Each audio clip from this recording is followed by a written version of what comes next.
déballage et une découverte d'un objet de collection que j'ai reçu hier. Un objet rétro moderne, on va dire. Et j'ai trouvé assez réussi, donc on va déballer ça, on va voir s'il y a l'effet nostalgie. En tout cas, j'ai trouvé qu'il était vraiment fidèle, mis à part deux trucs. Oui, deux trucs, on va dire, mis à part un truc. Si je l'ai acheté, c'est parce que en fait, je le trouvais assez fidèle, contrairement au Rocher de la Peur, qui est un vrai gros playset associé à celui-là en plus. Le Rocher de la Peur, c'est le playset de la Horde Sauvage. C'est le Fright Zone, on va dire en anglais, mais en français c'était le Rocher de la Peur. Et associé au Rocher de la Peur, on avait le Piège Infernal, voilà, qui est détenu par Hordak et la Horde Sauvage pour piéger ses ennemis. Les ennemis de Skeletor ou de Musclor, enfin les alliés de Skeletor ou les alliés de Musclor, et pour les transformer en zombies, en esclaves de la Horde Sauvage. Voilà. On va ouvrir tout ça. Donc évidemment il est à l'envers.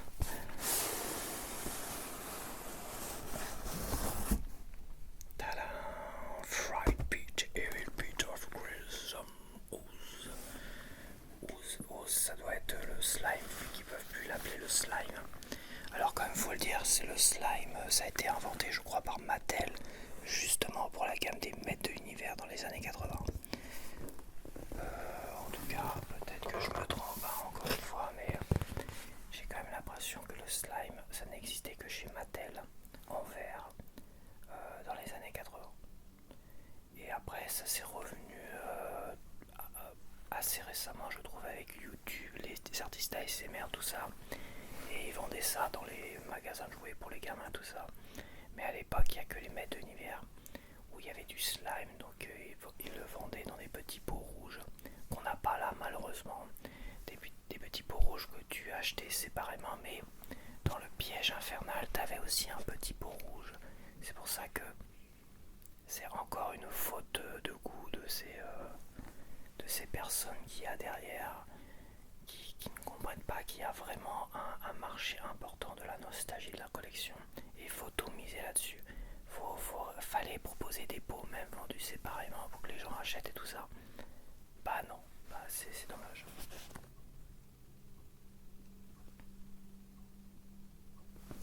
Ok, donc on va déballer tout ça. Donc on peut remarquer qu'on a le Piège Infernal. Je joue à l'envers, c'est dur. Attends. Ah ouais, on a Too Bad, Too Paid. Donc on a, je me remets à l'endroit. Donc on a le Piège Infernal, on a Too Bad qui est un homme de main de Skeletor. On a le monstre qui a été zombifié pour attaquer justement Skeletor en version Battle Arbor, je crois. On a Hordak qui est là. On a Mantena qui est là, oui, on a bien Mantena qui est là-haut et qui ouvre la gueule du Piège Infernal pour le slime. On a le Battle Armor Musclor, donc Musclor l'invincible qui a été zombifié. Et on a deux personnages que je connais pas très bien ici. Il y en a un, ça me dit quelque chose, et c'est des personnages assez obscurs dans l'univers. Donc moi je les appelle les no-names. Les no-names parce qu'à un moment donné dans la game classique, ils nous sortaient plein de no-names. Et ça m'agaçait que je les appelais les no-names, genre on s'en bat les couilles, ils nous sortez pas des merdes comme ça quoi. Sortez-nous les figurines qu'on a eues quand on était jeunes quoi. Et derrière on a les véritables jouets. Donc on a Modula que je trouve loupé personnellement, donc je l'ai pas acheté. Et en plus il est chiant à récupérer. On a le maître d'armes, on a Katra, on a Tila, on a Shadow Weaver, Hordak, on a Rokon et Stondar, les hommes pierres là-haut. Et attends, qui y a d'autres? On a Hordak, on a Mantena encore, et on a Musclor, et on a Leech. Voilà, on a Leech, on a pas vu, mais là regarde. Tu as Buzz, qui a été zombifié par la horde. Et justement, j'ai pris Buzz Off. J'ai pris Buzz Off pour le zombifier. Et pourquoi j'ai pris Buzz Off c'est parce que t'avais un ancien poster de la gamme des maîtres d'univers avec le piège infernal et t'avais Buzz Off dedans qui était zombifié. Voilà pourquoi je l'ai pris. D'ailleurs, je me demande dans la boîte vintage que j'avais récupérée aussi à nouveau dans les années 2000, elle était toute petite, elle était plus petite que ça. Mais le playset, celui-là, est plus grand que la version vintage, quand même, et plus massif.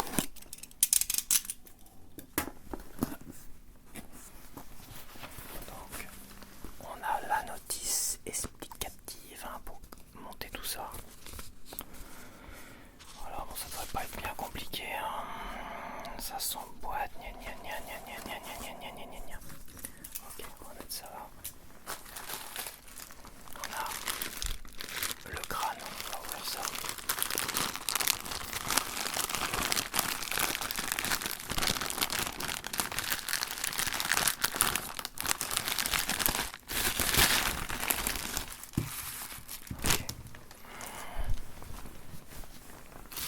Donc là on a le crâne du piège infernal. Logiquement on enlevait cette partie là. Ah, on peut plus l'enlever cette partie là. Ok, donc apparemment logiquement tu peux l'ouvrir. Avant tu le déboîtais. Cette partie du crâne tu le déboîtais, tu l'emboîtais. Alors, tu le déboîtais, tu mettais le slime et après tu le remboîtais, mais apparemment c'est amovible. Voilà, c'est amovible. Et comme ça tu perds pas finalement. Mais bon, des gros morceaux comme ça on les perdait jamais. Ouais. La tête me paraît, bon après c'est qu'une impression, j'étais gamin, mais elle me paraît pas forcément beaucoup plus grande que la version vintage. Ah ouais, là par contre, ça c'est le socle, le bas. Là oui, là c'est beaucoup plus grand en fait. C'est immense. Mais de toute façon j'avais vu des photos de comparaison entre la version moderne et la version vintage. La version vintage faisait vraiment tout petit à côté.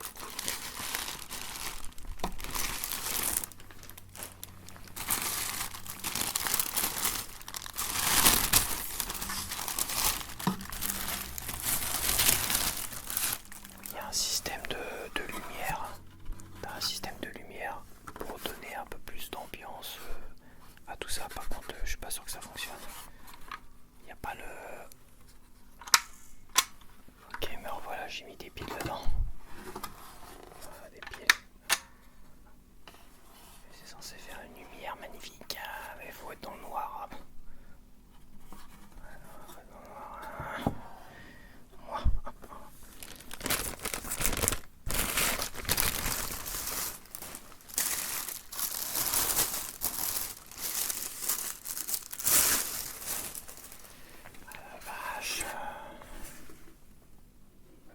C'est vrai que quand je vois ça, t'as quand même un bon côté nostalgique. Je vais le monter, je vais essayer de mater ça.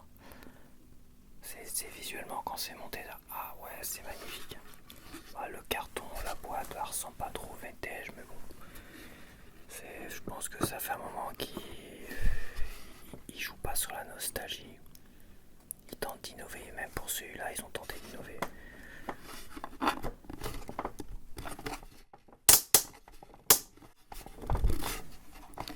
Ça fait du bruit. Voilà, ça n'a pas l'air d'avoir les mêmes couleurs. Ok. La 2T, on va la mettre là. Il manque quelque chose.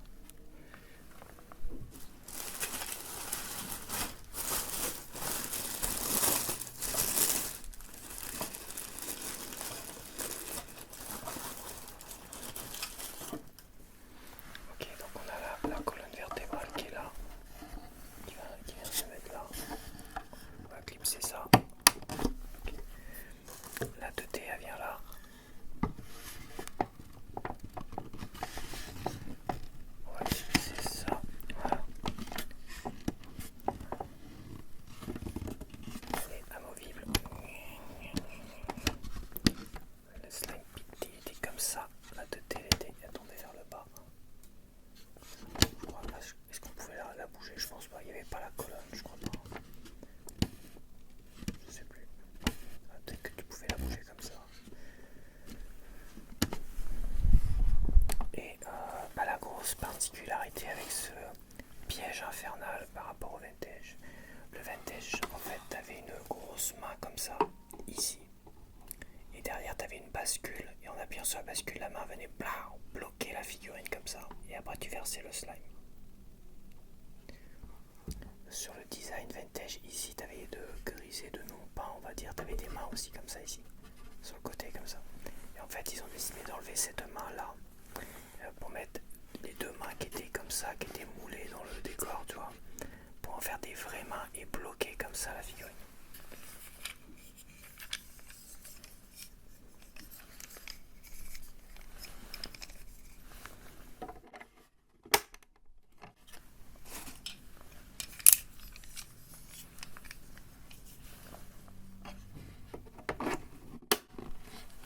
Donc voilà, donc là il n'y a pas de bascule, c'est juste tu fais ça, et tu bloques la figurine comme ça. Voilà, voilà. Je vais essayer de le surélever. Donc voilà la bête. Voilà la bête. Alors, je vais la mater quand même un petit peu pour voir. Ouais, elle est vachement massive quand même. Tu sens qu'il y a un truc quand même qui cloche un petit peu. Il y a un petit côté nostalgique, sinon je l'aurais pas acheté. Au niveau des photos. Donc il est vraiment sympa, mais il est super massif en fait. Franchement, il est beaucoup plus massif que le vintage. Et il y a un petit effet nostalgique, mais il y a, voilà, je sais pas, les couleurs sont différentes là. Je me rappelle pas que les couleurs étaient différentes. Je pense que c'était le gris qui était là, c'était le même gris qui était là. Là, c'est du vert, du gris. Bon, le vert qui pourrait être associé finalement au rocher de la peur. C'est vrai. Comme ça, tu mets à côté. Mais bon, le fait d'avoir enlevé la bascule, l'action feature derrière, c'est dommage. Je pense que c'est ce qui manque réellement pour le côté pur nostalgique. Donc maintenant, on va prendre un petit peu d'off. On va le mettre là. Tchac. Le petit buzzer. Est-ce qu'il y a la lumière qui est allumée? Non. Allume la lumière. Il faut être dans le noir, mais bon, là, j'ai mes propres lumières, donc ça va être compliqué. Et là, voilà, on bloque buzzer. Tac. Il n'y a pas vraiment d'effet blocage. Un petit peu. Comme tu manipules d'une certaine manière, t'as une côté action feature, mais tu vois, j'aimais bien le côté bascule et piège, parce que c'était le piège infernal. Là, c'est sympathique, c'est intéressant. C'est intéressant, mais pourquoi avoir fait original? Pourquoi ne pas avoir respecté? Et la lumière, on s'en bat les couilles, quoi. Finalement, c'est qu'un gadget. Hein. C'est qu'un gadget. Hein. Allez, et maintenant on a le slime pit qui vient, enfin le slime vert comme à l'origine, mais ils peuvent plus l'appeler slime, ils l'appellent ooze. Et il n'y a plus de petits pots rouges collector, motu qui était emblématique de l'époque. Ça aurait coûté quoi de mettre des petits pots rouges, quoi, franchement. Bon, c'est pas de bol, j'ai un voisin qui est en train de péter un câble au-dessus, là, il va m'emmerder. C'est incroyable. C'est incroyable, les gens, c'est vraiment c'est des salopards. Il y a des voisins, c'est vraiment des salopards.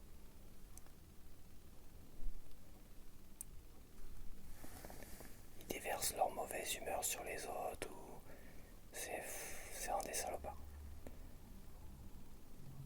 C'est dégueulasse. Et on va zombifier mon joli buzz-off. On va ouvrir un petit peu la bouche, tout doucement. Allez, c'est parti.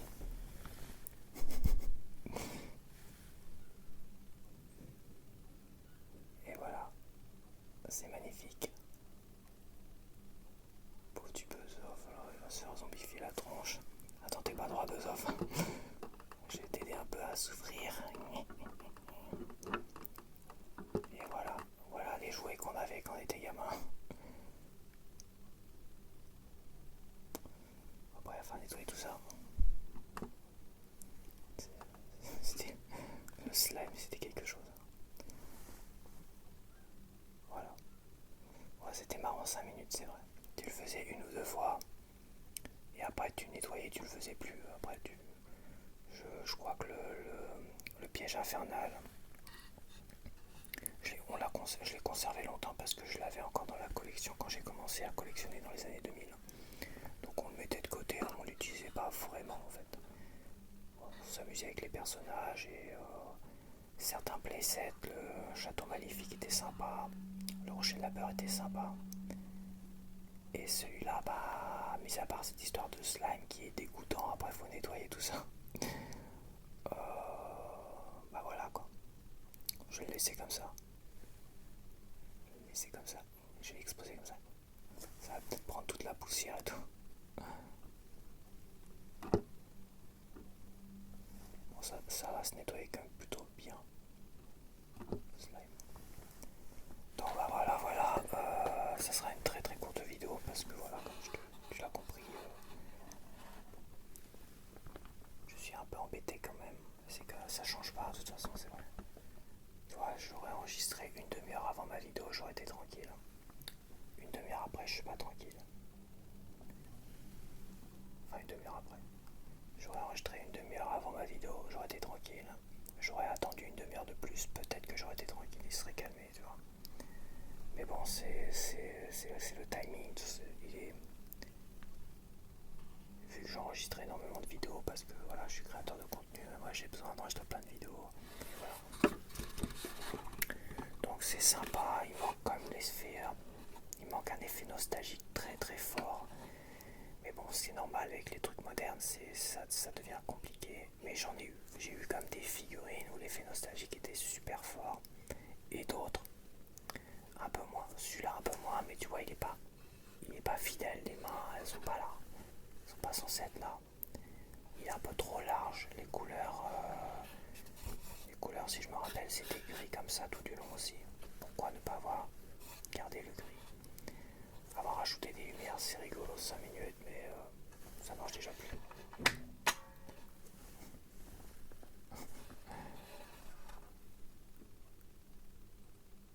C'est rigolo 5 minutes, pourquoi pas. Mais c'est sympa quand même. Si je l'ai acheté, c'est que je le trouvais vraiment sympa. Et je suis content de l'avoir récupéré quand même. Il est pas trop changeant. Comme le rocher de la peur, ils ont trop changé trop de choses. Ça ressemble plus à rien, c'est n'importe quoi. C'est des incompétents. Voilà, ceux qui ont créé le design du rocher de la peur, c'est des putains d'incompétents. Ils connaissent rien. Il faut tout miser sur la nostalgie et c'est dommage. Et pourtant, ils repartent sur une gamme, la gamme Origins, Cross-Sell. Cross-Sell, les dessins qu'il y avait derrière les blisters vintage. Ils repartent sur une gamme de jouets comme ça, avec, comme j'ai dit, quelques originalités comme le Battle Armor, maître d'armes, donc maître d'armes l'invincible, et la Tilaf Accor. Voilà. Mais c'est-à-dire qu'ils repartent sur le côté nostalgique, là où ils font de la merde, un petit peu là on va dire, juste un petit peu pour ça, et pour 2-3 détails. Et pour le rocher de la peur ils ont fait de la merde, pour Moduloc ils ont fait de la merde. Et même Multibot il est trop grand, il est trop immense, il ressemble à rien dans une collection, donc bon. Voilà. Donc bah, on va libérer Buzzoff, on va nettoyer tout ça. Voilà. On va nettoyer tout le slime, ça va être très très chiant. Et logiquement il devrait être tout vert. Et voilà, il devrait être tout vert. En tout cas il a les pieds qui nagent dans le slime. Il ne peut pas s'envoler.